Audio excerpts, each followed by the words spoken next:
My name is Armaan, and what I'm about to tell you is the most terrifying part of my life. There was an old graveyard just outside our village.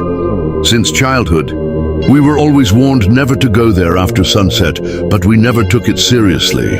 Then one day everything changed. An elderly man in the village passed away, and he was buried in the graveyard at night. Everyone returned home but the next morning. When his family went there to pray, the grave was open, and inside there was nothing, just soil and bloodstains. At first people thought it must be some animal, but then a second grave, then a third.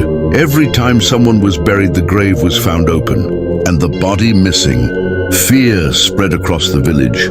One night my friend Samir and I decided to find out the truth. Armaan, if the grave is open again tonight, then something is definitely there, Samir said. Around 2 a.m. we reached the graveyard. The air felt unnaturally cold, and it seemed like someone was watching us. We hid near a freshly dug grave. For a while everything was normal. Then suddenly, the ground started shaking. My heart began pounding, and slowly the soil started cracking.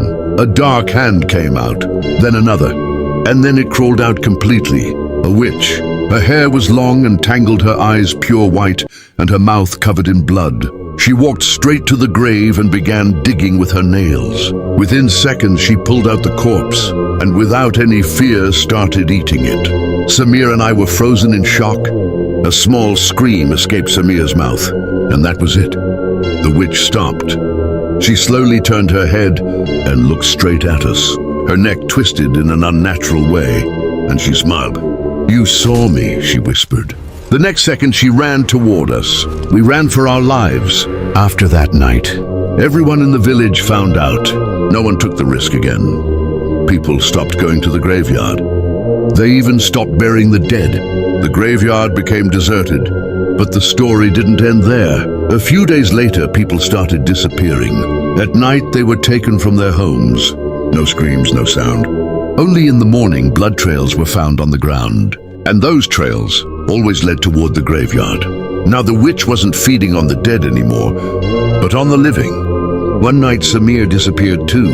Searching for him, I ended up at the graveyard again. My heart was trembling, but friendship forced me forward.